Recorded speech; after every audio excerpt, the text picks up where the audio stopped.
ध्ययेत् शारदचन्द्रसुन्दरमुखम् ताम्रारविन्देक्षणम् भक्ताभीष्टवराभयप्रदकरम् कौपीनमात्रोज्ज्वलम् स्वात्मानन्दरसानुभूतिविवशम् सर्वानवद्याङ्गकम् श्रीमन्तं श्रीरमणेश्वरं गुरुवरम्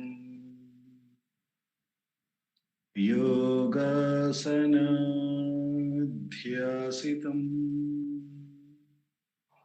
ध्यायेत् श्रीरमणेश्वरम्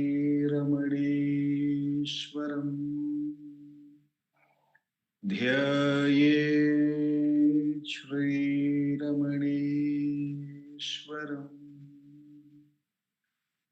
ध्यायेत् श्रीरमणेश्वरम्।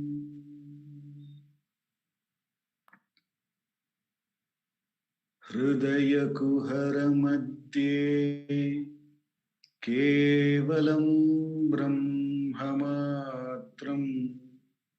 यहमहमिति साक्षात् आत्मरूपेण भाति।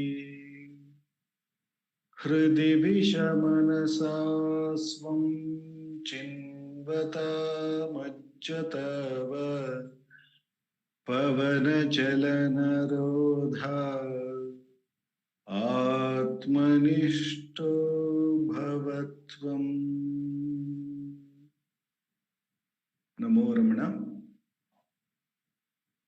In this Friday evening Atma Vichara session, we have been reading from the book Ramana Answers, Self-Enquiry 1900 to 1950, a compilation of all the questions and answers on the subject matter of self-enquiry, Atma Vichara, by our founder President Sri A.R. Natarajanji. In the series of questions that we have been meditating upon by Bhagwan's grace, we have reached the question number 58, in which the devotee asks, Bhagavan has said that self-enquiry is simple, direct, and effective. Though I try to follow the same, I cannot say I have understood it. I put the question, who am I? But there is no proper response from within. However, I am getting a sort of stillness. I repeat the question. Bhagavan has said that self-enquiry is simple, direct, and effective. Though I try to follow the same, I cannot say I have understood it. I put the question, who am I? But there is no proper response from within. However, I am getting a sort of stillness. To which Bhagavan answers, how can you get the answer in words? It is not a regular mental enquiry to elicit a concrete answer. It is only a tool to direct the mind back to its source. I repeat Bhagavan's answer. How can you get the answer in words? It is not a regular mental activity to elicit a concrete answer. It is only a tool to direct the mind back to its source. Bhagavan here is very clearly saying why it is the direct and effective. He is saying it is to take the mind back to its source. Therefore, it is the direct and the most effective way, the enquiry of who am I. When the source itself is the destination, and when the enquiry, who am I, takes us to the source itself, there is somewhere within us this forgetfulness that the source itself is the destination. We are, though we understand whenever we do the Atma Vichara, whenever we read Bhagavan's words or books, we understand to get back to the source, and therefore the source itself is the destination. But when we actually sit into the practice or get into the practice of that, we forget that source is the destination. Rather, we are more concentrating on finding out some sort of an answer, some sort of an objective response to our inquiry, to our process, to our sadhana. We forget that the question who am I takes us to the source, and therefore we have reached the destination. We forget that. And therefore Bhagavan is making it very clear here. How can you get the answer in words? It is not a mental inquiry. It is not like a regular mental inquiry. All we need to do is inquire, who am I? Where from this I rises within me?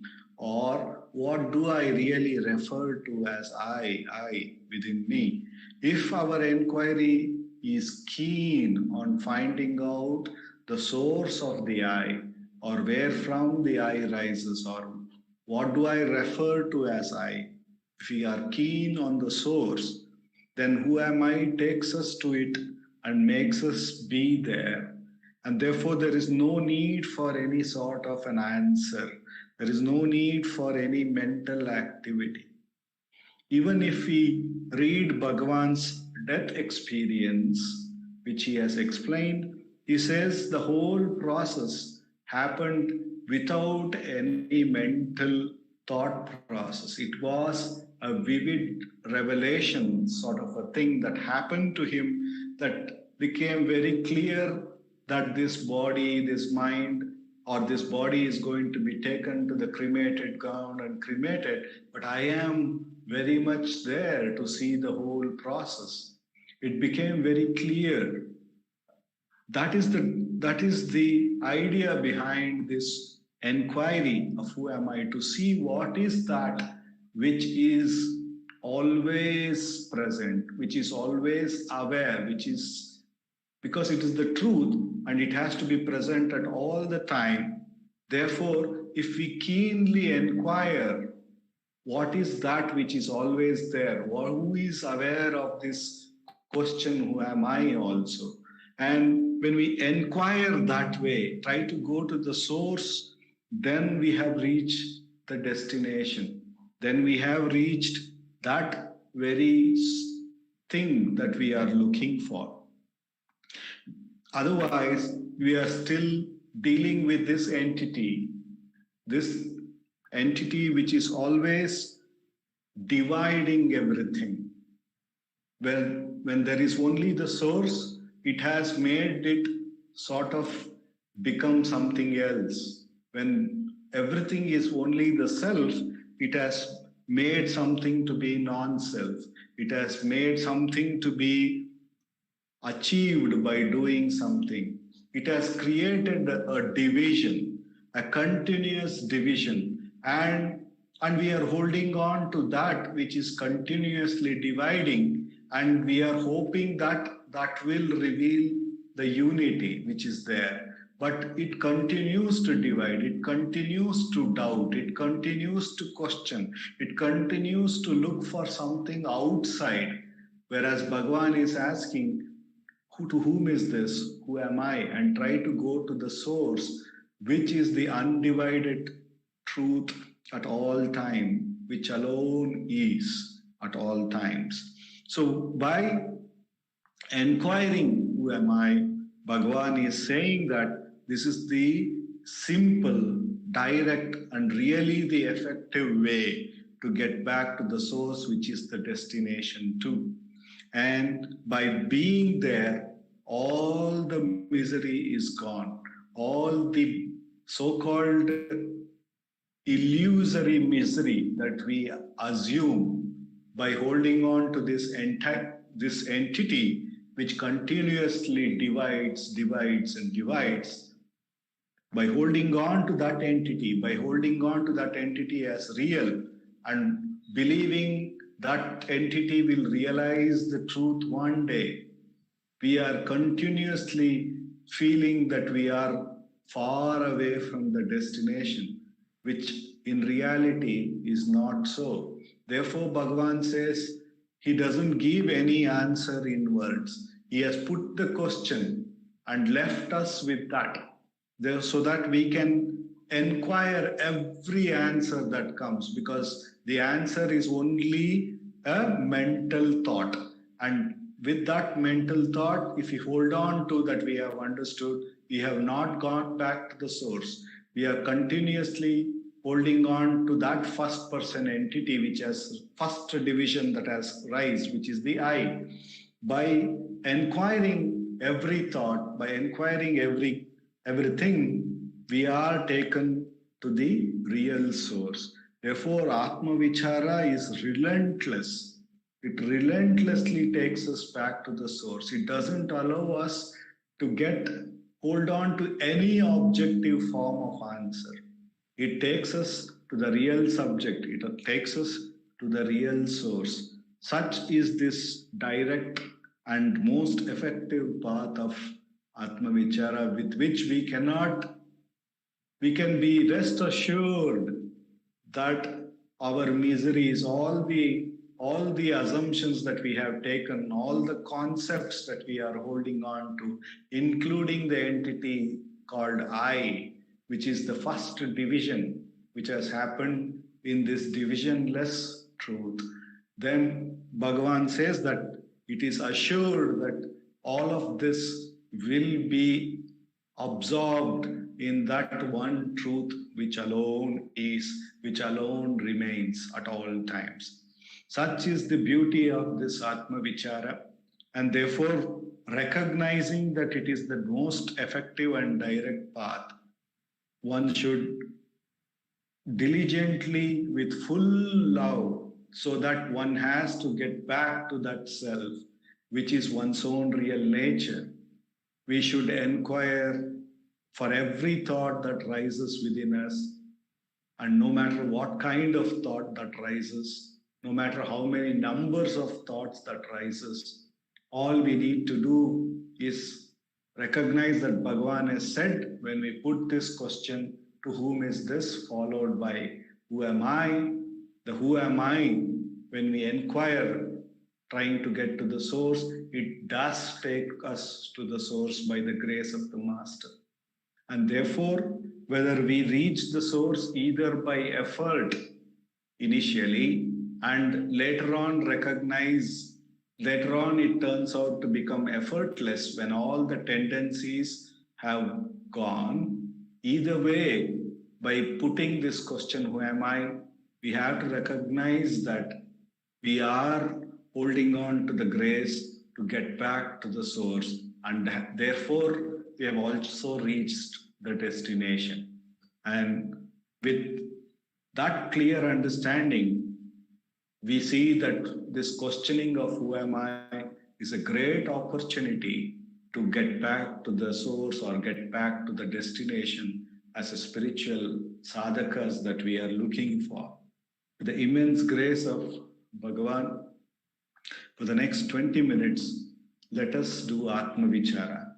Let us inquire every thought that rises within us to see to whom is it, and recognize that it is for me, and therefore this division as I has taken place, and immediately recognize Immediately we put the question, who am I? And try to go to the source of the I, or where from the I rises. And by doing so, we get back to the self, to the source. And as Bhagavan says, with repeated practice, the mind will gain enough strength to remain at the source. The tendencies are all absorbed in the source. And let us tread this path of Atma Vichara and get back to the source every moment to moment until it becomes totally effortless by the grace of the Master. The immense grace for the next 20 minutes, let us do Atma Vichara.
Namo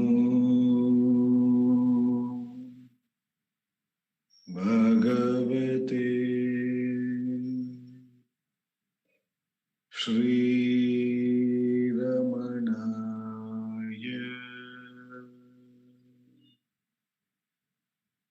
Namo Ramana. Thank you. Over to Sarada Akka for the continued talk on Atma Vichara from Ramana Gita. Namo Ramana. Prostrations to Ramana, shining as the self in all beings. By the infinite grace of that self manifest as Ramana,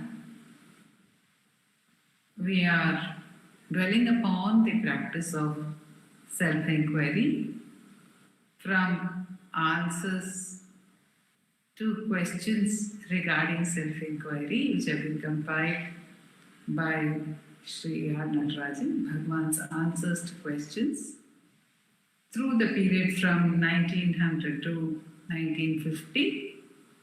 And we are also dwelling on some answers by Bhagavan, specifically in the Ramana Gita, the questions that were addressed to him and compiled by Ganapati Muni in Ramana Gita. And in the first chapter, we found that Ganapati Muni has asked 6 questions, and the first was Satya Satya Vivekena Muchyate Kevalena Kim Utaho Bandhahanaya Vidyate Sadhanantaram. Will the discrimination between the real and the unreal alone, that such discrimination alone, is it enough to liberate one from bondage? Muchyate kevalena satya satya vivekena muchyate kim. Will it free us from the bondage? Utaho bandhahanaya, to destroy bondage. Vidyate sadhanantaram, is there any other means of practice? This was the first question of Muni. And what is this Satya Satya Viveka? Is the discrimination between real and unreal. What is real and what is unreal? And Bhagavan answers, Mochaye sakalan bandhan atmanishtaiva kevalam. All the bondages, all the bonds can be annihilated, will be annihilated. One will be free of all bonds only by Atmanishtha. Unless one is steadily abiding in the self, Nishtha, that is Atmanishto Bhava, Bhagavan says in that verse, Hridaya Puramati, which is also there in Ramana Gita.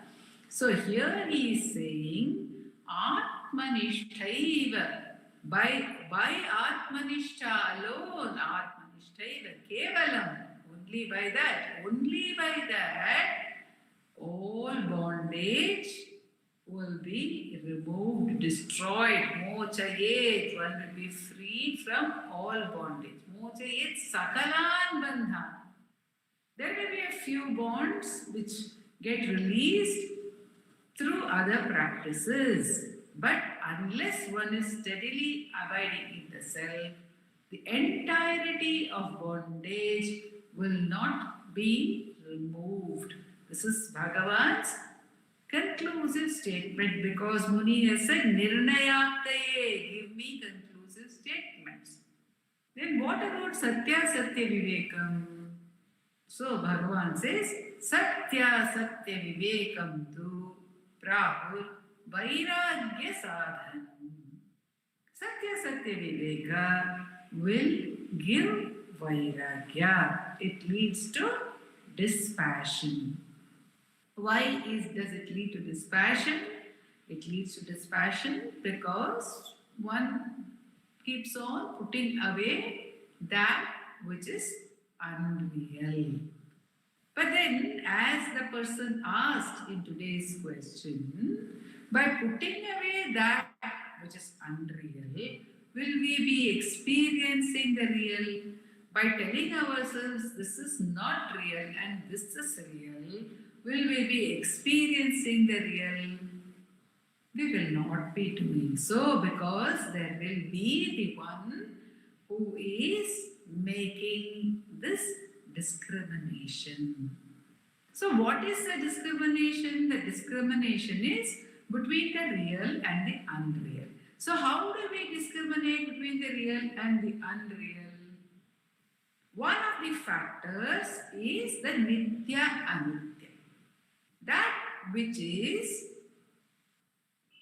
transient is said to be unreal. Anitya is asatya.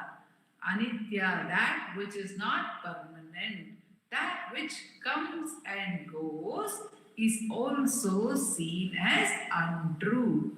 For instance, when we have a dream, the moment it passes, the moment we wake up from the dream, we say, oh, that was only a dream. We don't say it when the dream is happening, but we say it once it has passed.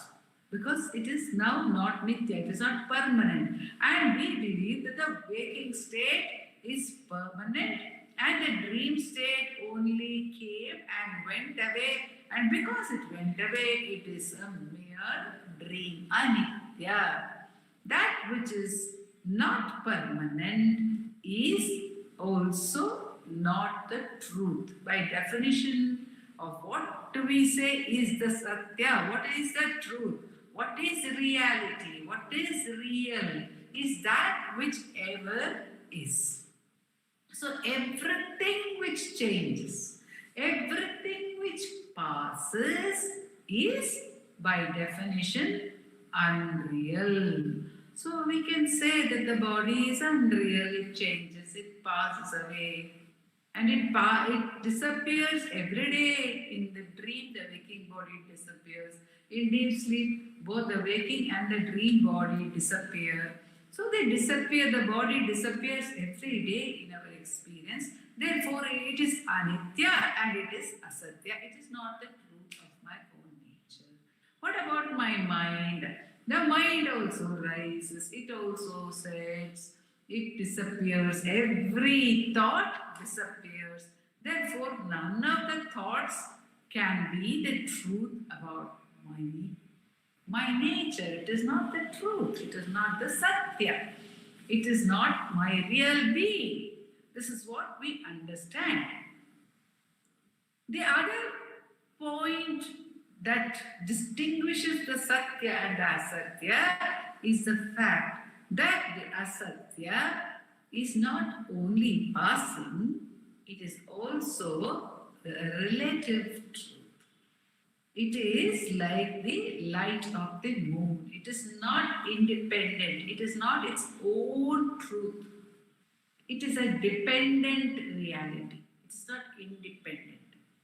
So, like the light of the moon is reflecting the light of the sun, and the moon has no light of its own, similarly, the body is lit by the consciousness from the self.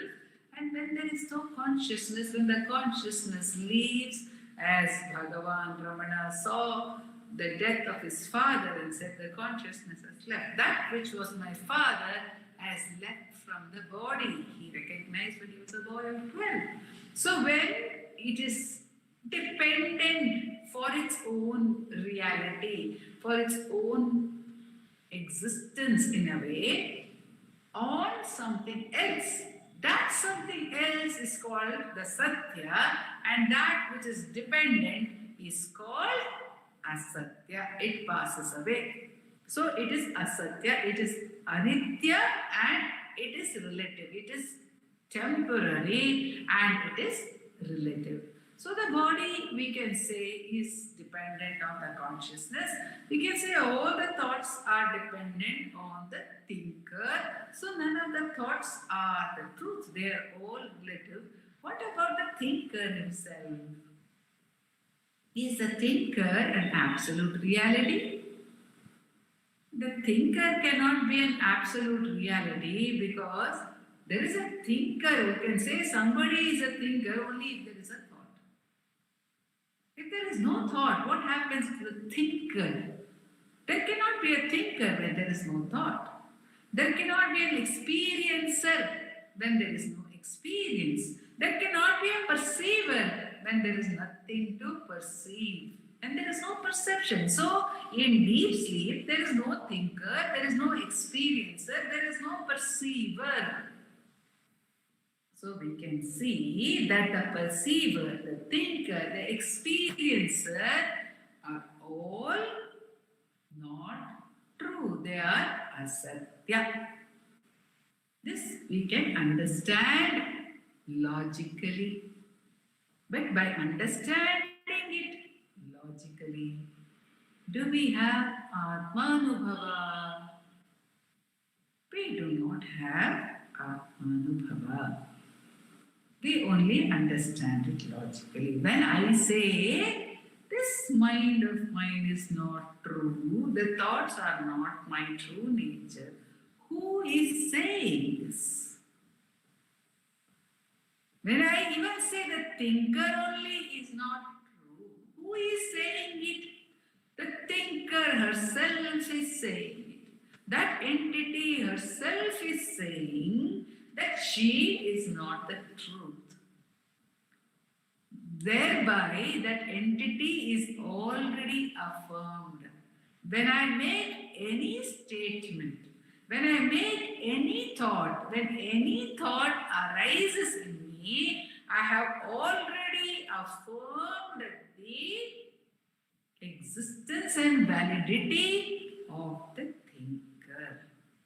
So the only way to transcend the validity of the thinker, to negate completely the validity of the experiencer, is to go to the source, in which there is no duality.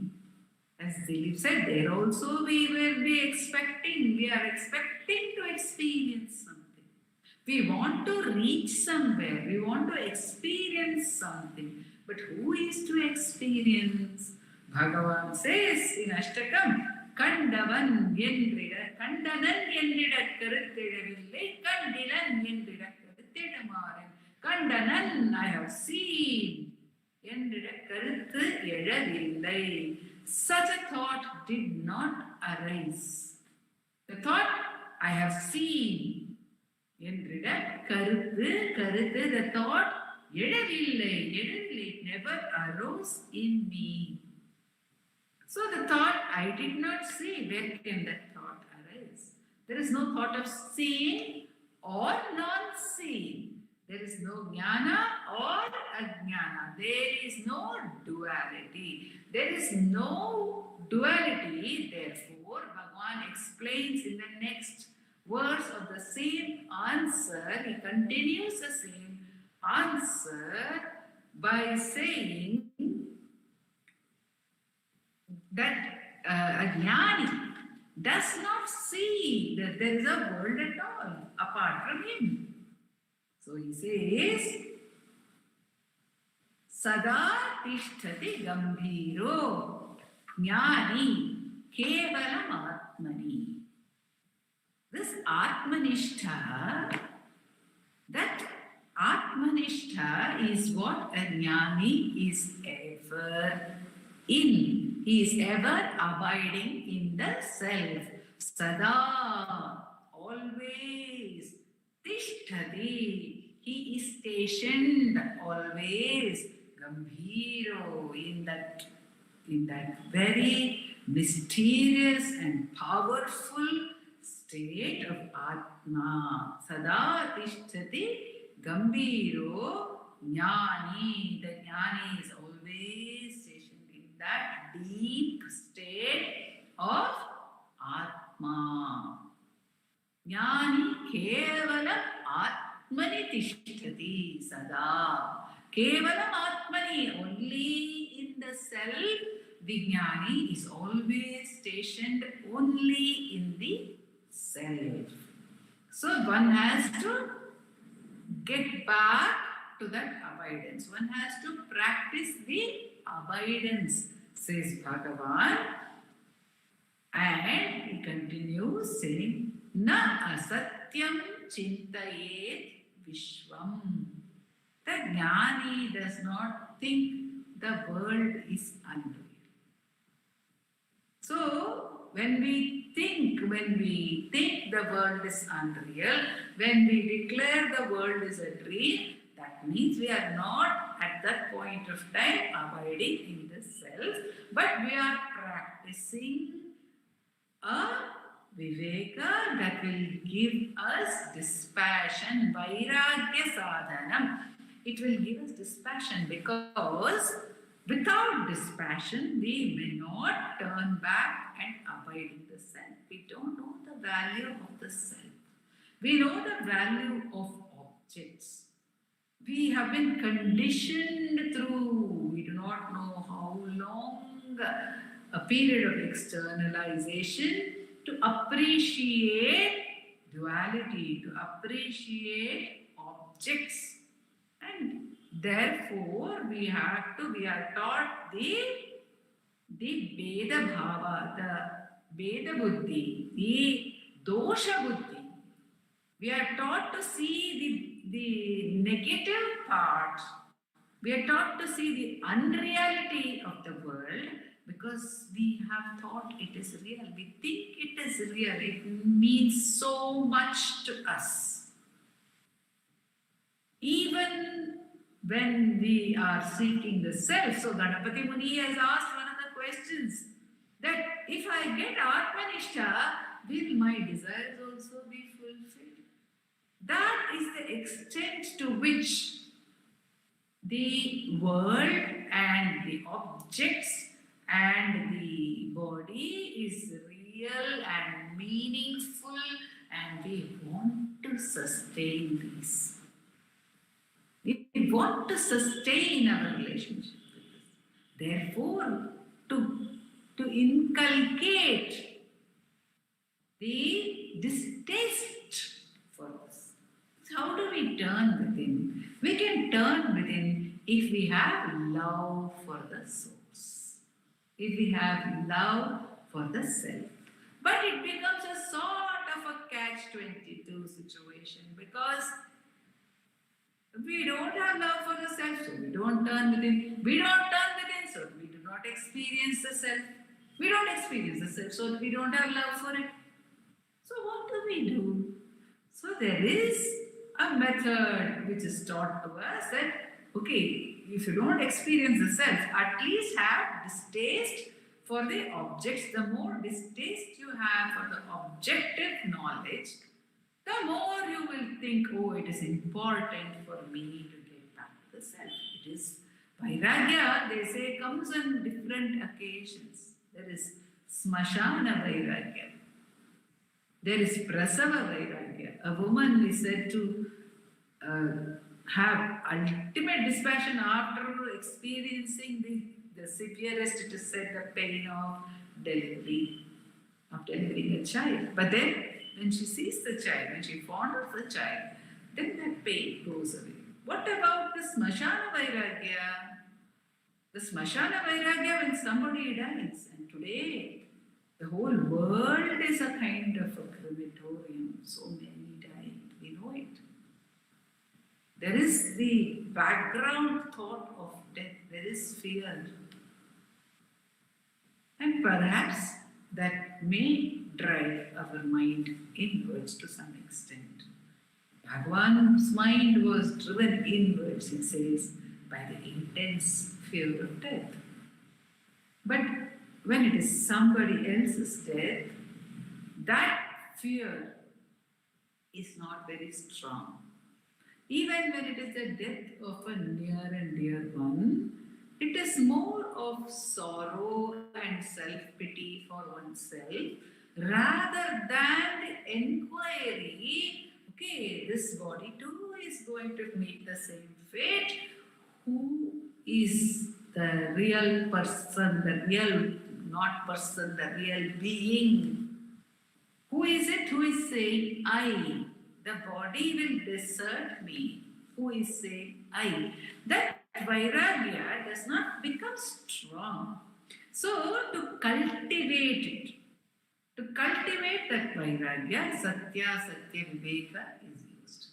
And ultimately, Bhagavan gives us the final, the simplest way of using the Satya Satya Viveka by saying, by clubbing everything together, by bunching it as he says, by saying that, okay, he says, what is this world? The world is dependent on the mind, therefore the world is a Satya.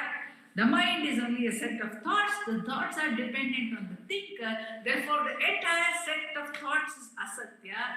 And the thinker, who is this thinker? Is the thinker independent? What is the source of the thinker? So the thinker is asatya. But he does not ask us to tell ourselves the thinker is asatya, because that would only be a thought again for the thinker. Instead, to establish that the thinker is asatya, Bhagavan gives us the question, who am I? By asking oneself, who am I? We are not saying the thinker is satya, but we are indicating to ourselves that the thinker is asatya, the one whom I am taking to be I is not the truth.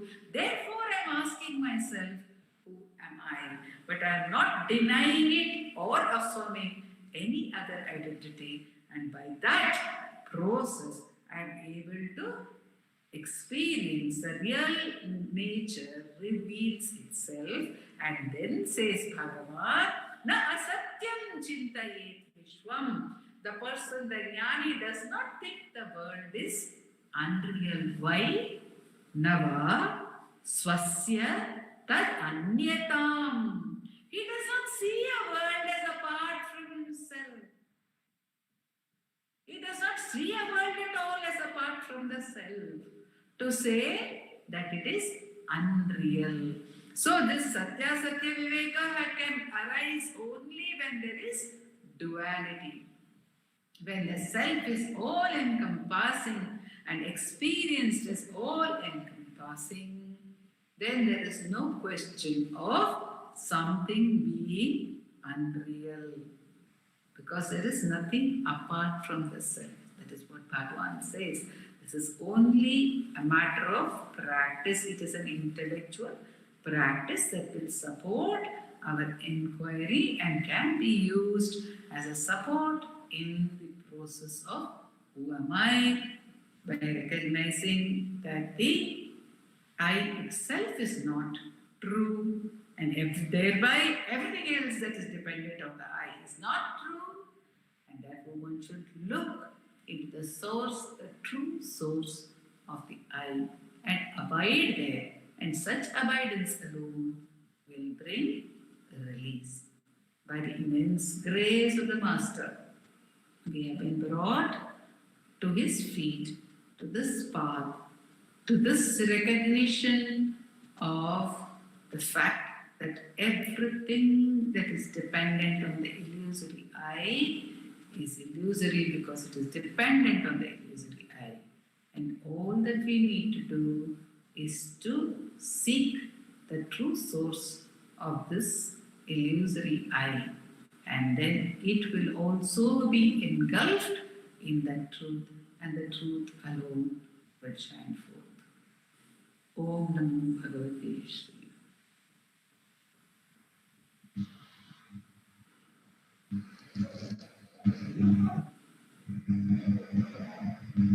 I'll say the prayer, Akka. Yes, Dileep. Apar Rasachit Sukhavarirashi Yes यस्योर्मिमात्रं भुवनं समस्तं गुहाहितं तं रमणं गभीरम् चिन्ताविहीनं हृदि चिन्तयामि चिन्ताविहीनं हृदि चिन्तयामि